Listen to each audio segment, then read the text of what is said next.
Hello students, today's class is for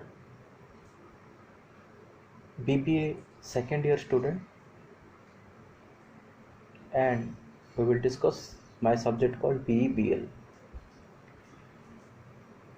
Dear students, if you remember, in the last video we were discussing the scope of business. Fine, the scope of business, and we have completed the concept of trade or the concept of what you can say industry, because the scope of business is basically classified into two categories. One is industry and second one is commerce. So we have completed the industry part in a detailed manner. In today's video we will discuss the second part of scope of business, that is commerce. So let's start with the topic called commerce. You can see from the note also, here is the word commerce. Fine.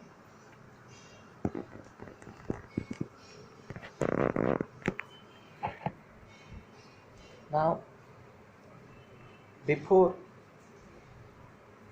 going into the real meaning of commerce, let's have a close look on the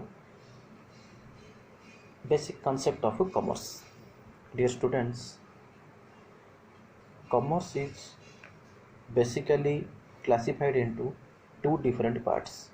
One is trade and second one is auxiliaries to trade. Fine.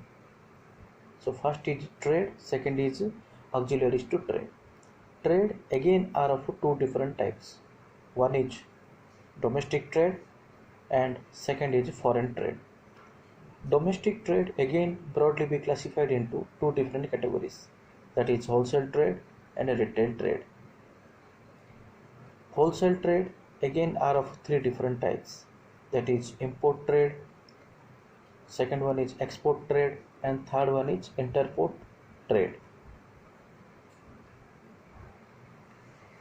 Now the foreign trade, coming to the foreign trade are of various types.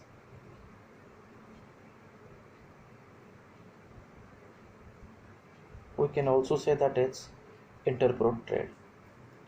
Coming to the auxiliaries to trade are of different types like transportation, warehousing, banking, insurance and packing, advertising, marketing and research. So if we basically say the commerce are of two different types, the concept of commerce is broadly be classified into two different categories. First is trade and second is to trade. Now we will discuss in a detailed manner what is the meaning of commerce. Dear students, commerce includes all those activities which ensure a free and smooth flow of goods and services from producers to the consumer. So the basic aim of commerce is that how the goods that is being produced by the producer should be reached to the ultimate consumer. That is the basic aim of commerce. It consists of trade and the activities which facilitates the trade. So you may see one definition also. According to the Stephenson, commerce is concerned with the exchange of goods with all that is involved in the buying and selling of goods at any stage in their progress from raw material to finished goods in the consumer's hand. So this is the one of the very good definition of commerce given by the Stephenson. Hence we can say commerce covers not only the function of buying and selling and handling goods, but also the various services which must be provided in future to ensure the customer satisfaction. So commerce basically aims at how the goods should reach to the ultimate consumer. So for this purpose, commerce includes all those activities that comes under trade and aids to trade. So the process of exchange is always based with several problems, or we can say hindrances. The principal functions of commerce is to remove those hindrances so as to ensure a free and uninterrupted flow of goods and services from producer to consumer. So dear students, by providing the goods from the producer to the ultimate consumer, there are certain barriers, there are certain restrictions, there are certain problems. Such problems or restrictions, we say it as hindrances or barriers. Now what are those barriers that arises by providing the goods to the ultimate consumer from the manufacturer will be discussed now. The first point is hindrances of person. You can see from the note also. Point number 1. Here it is. Hindrances of person.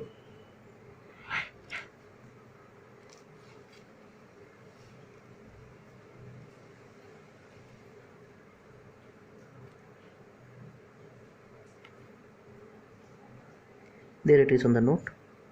Hindrances of person. The manufacturers and ultimate consumer of goods are often unknown to each other. They are not always situated at the same place. Hence we can say certain persons called traders are always required to bridge the gap between these two. Various types of traders such as wholesalers, retailers and mercantile agents help to remove those hindrances of persons. Trade always play an important role in the field of commerce by establishing a contact between the seller and the buyer. So the first point is, dear student, hindrances of a person. So always there are certain persons who will help or who will always try to bridge the gap between the ultimate consumer and with the producer, because often it is always quite happen that the producer and ultimate consumer are often unknown to each other. They are unknown to each other and they are also situated in different places. So by or with the help of certain traders, we say them as wholesalers, retailers, mercantile agents. So these problems will, or these traders will always help to remove the hindrances of person. So second point, that is hindrances of place. Fine. You can see from the note also. Point number 2, hindrances of place.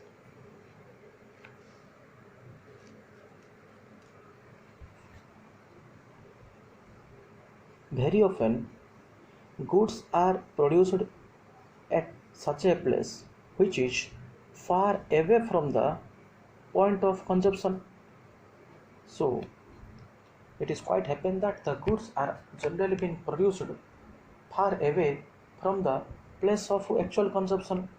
So various means of transportation remove the barriers of distance and help to establish a link between the two. Packaging of goods to protect them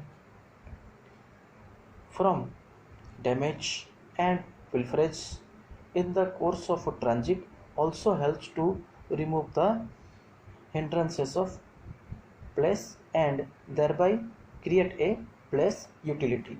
So the manufacturer may take the help of good packaging so that the goods will not be destroyed during the process of transit, or it will not be damaged during the process of transit. So good packaging always help to bridge the gap between the actual place of production to the actual place of consumption.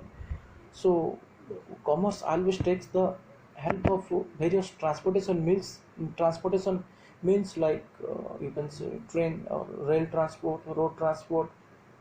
So various transportation means are always taken by the commerce in order to remove the hindrances of place.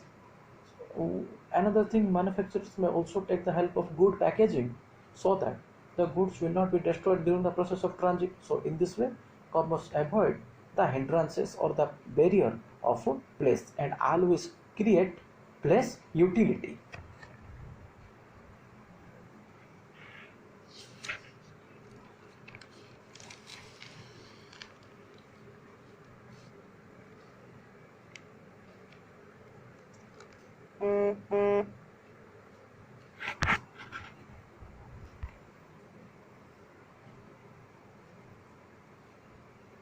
Then the third point is hindrances of time.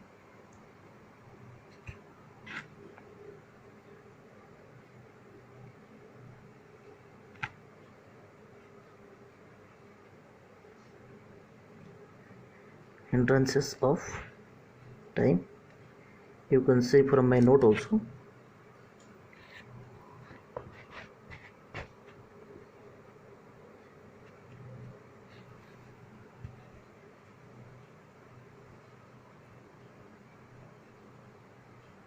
Nowadays, goods are generally produced in anticipation of demand. So, by considering the actual demand, the goods are now produced. Therefore, it becomes very much necessary to identify them and make them available as and when the consumers demand such goods. So, the manufacturer must be very much ready to provide the goods as and when demanded by the consumer. So, for avoiding this, the consumer may take the help of warehouses which perform the function of storage, thereby balancing the time gap between production and consumption. They help to create time utility. So the manufacturer should always try to create the optimum time utility. How to bridge the gap between the actual time of production with the actual time of dispatching of goods. In other words, the consumer must be very much ready regarding dispatching the goods to the ultimate consumer as and when required by them. So the being a manufacturer, we must be always try to obtain the maximum time utility also. Then the point number 4, hindrances of risk.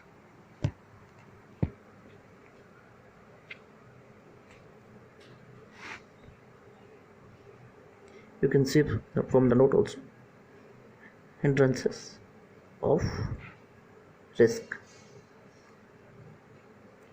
So the point number 4, hindrances of risk.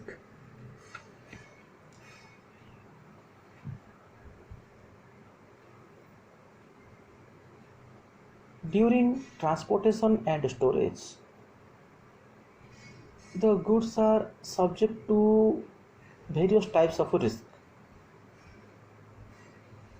Such risk may arise due to goods may be stolen or damaged during the process of transit, or any kind of, you may say, fire, flood, earthquake, storm, riot, etc. And other calamities may also result in the destruction of goods.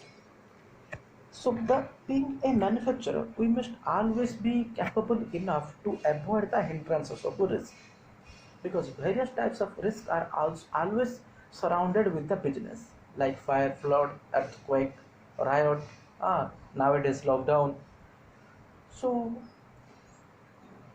the manufacturer should always be very smart enough to avoid the risk or avoid such kind of risk. How to avoid or how to such kind of risk? Insurance is the best alternative for the manufacturer. The manufacturer must be smart enough to ensure a proper insurance facility to the goods so produced. So we can say insurance plays a very vital role.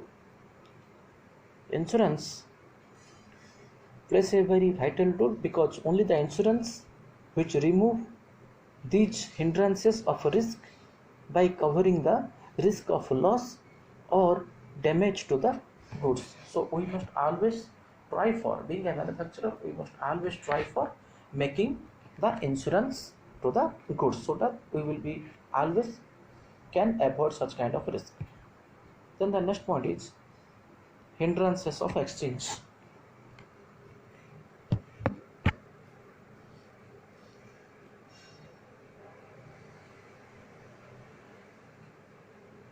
You can see from the note, hindrances of exchange. Fine. Hindrances of exchange.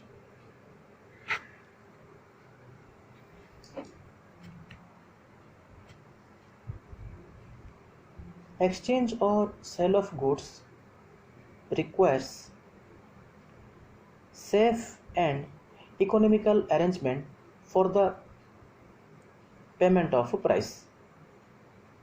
Dealing in goods involve the problem of time and place of payment. Money serves as the medium of exchange and thereby removes the hindrances of exchange. Banks also facilitate the exchange process by providing credit in various forms. Banking, we can say, hence, therefore, an important part of commerce, and banks are useful commercial institutions. So, hindrances of exchange. Nowadays, uh, hindrances of exchange is not a very huge task because there are various means by which or through which the consumers can pay for the goods. They can easily make instant cash payment, or they can opt for any commercial bank for giving the checks or even giving the credit facility.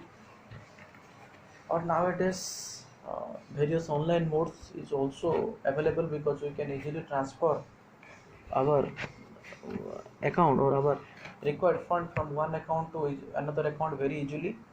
So we can take the help of online transactions, that is transferring the account money from one account to another account very safely and securely by online banking. Or we may personally go to the bank by making such checks, or for making such checks for giving the payment to the manufacturer. Or we can also give the hard money. So the money, or we can say hard cash, banks, online banking facility always removes the hindrances of exchange between the manufacturer and the ultimate consumer.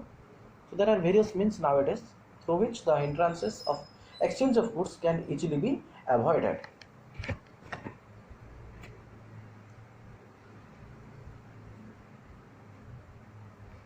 Then the next point is point number 6, hindrances of knowledge. Fine.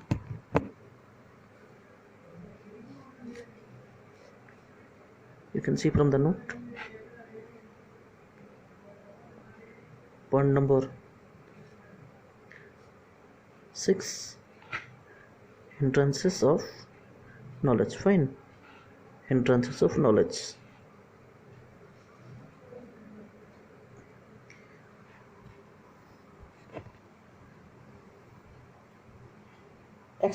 Exchange of goods can take place only when the seller brings his products to the notice of the prospective buyers. So exchange of goods can only be takes place only when the manufacturer brings his goods to the or in the eyes of the ultimate consumer. How to do this? For this purpose, the manufacturer can easily go for any kind of advertising, or you can say marketing. So advertising and publicity provide the necessary information to the prospective buyers about the utility and features of various products. So the manufacturer has to go for publicity of products or advertising of products through different means of advertising. The manufacturer may go for any kind of print media, that is newspapers, magazines, or the manufacturer can go for any kind of electronic media, that is television, radio, or he may also go for any kind of social medias like Amazon, Flipkart, or various online shopping apps. So by print media, by electronic media, by online shopping, or by social medias, nowadays we can also see the various advertisement through social medias also, like while accessing our Gmail, while accessing our Facebook account, we can easily able to get some good ideas regarding the products. So the manufacturer can target for these social medias or online shopping apps like Amazon, so Flipkart, or can go through any kind of electronic media, print media, for for advertising the goods, because only when the goods are being properly bring to the eyes of the consumer, then only the consumer can think for purchase, because today's market is very competitive in nature. Lot of products are available in the doorstep of the consumer. So only when the consumer can have a good idea regarding our product, then only they can think for the purchase.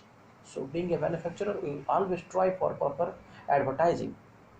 So in this way, by making proper advertising, the manufacturer can easily avoid the hindrances of knowledge.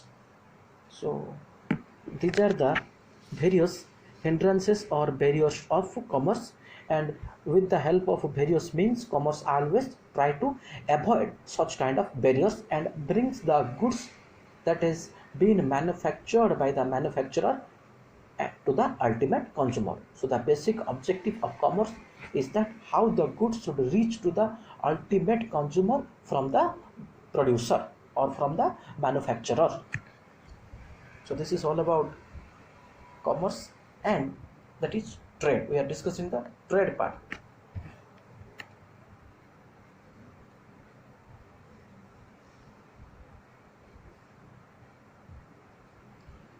So this is a brief concept of commerce, how commerce avoids such kind of hindrances. Now we will move to the actual meaning of trade.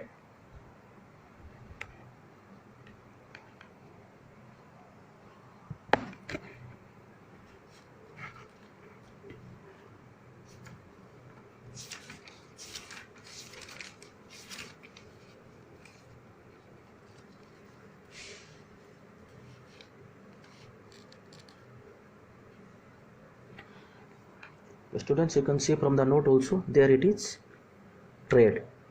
Fine. The concept of trade.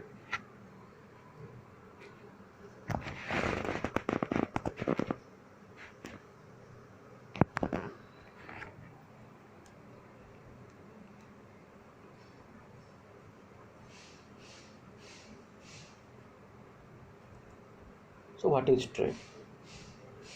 Trade is that branch of commerce which is concerned with the sale, transfer, or exchange of goods or services.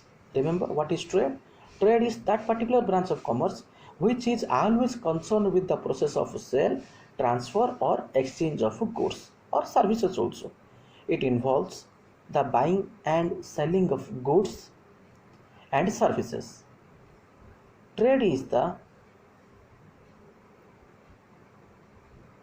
medium of commerce because all commercial services like transportation, storage, insurance, banking, packaging, advertising, etc. always there or always around trade.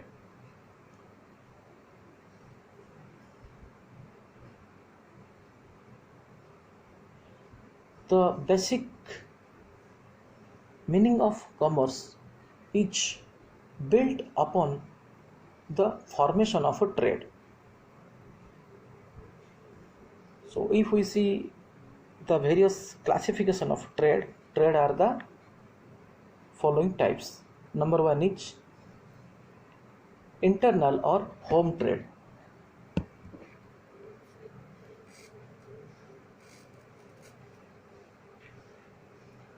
And you can see from the note, first one, internal or home trade.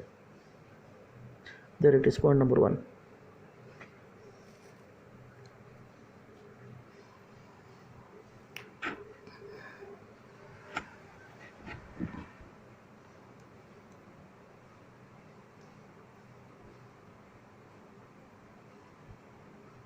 It is concerned with the buying and selling of goods with the boundaries of the country.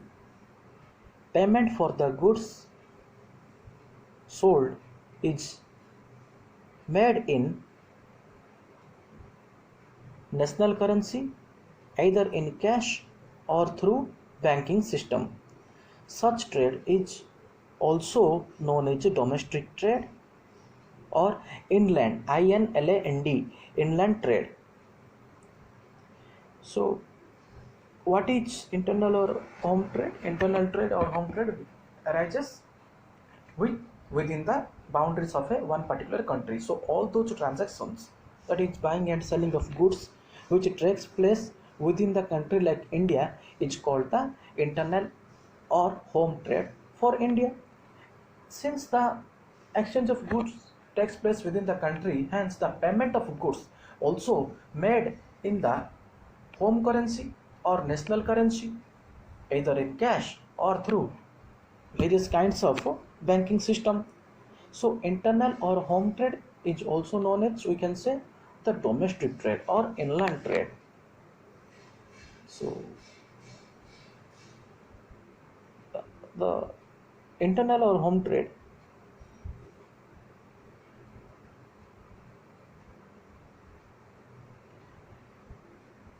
may also further be classified into TW, two different categories. First one is wholesale trade. That is, we are discussing the internal or home trade. Again are of TW, two types. That is wholesale trade. It refers to the purchase and sale of goods of a specific variety in a bulk quantity. So when we purchase and sell the goods in a large quantity, we call it as wholesale trade.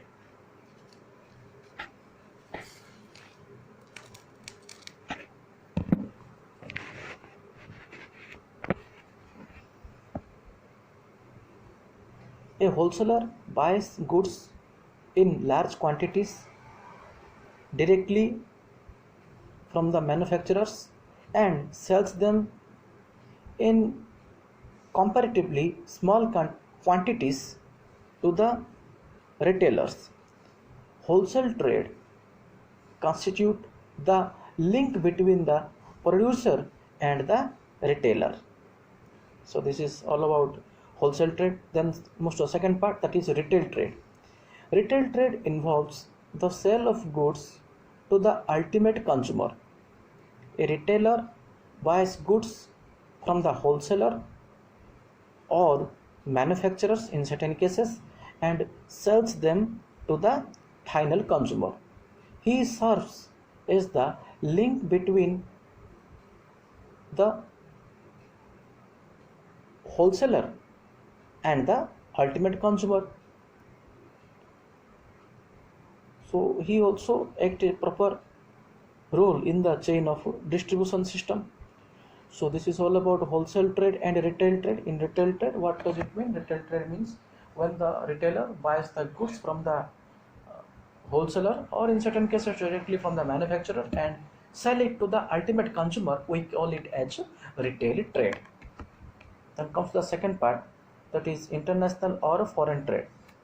Trade are of two types. One is domestic trade, that is over. Now we will discuss the international or foreign trade.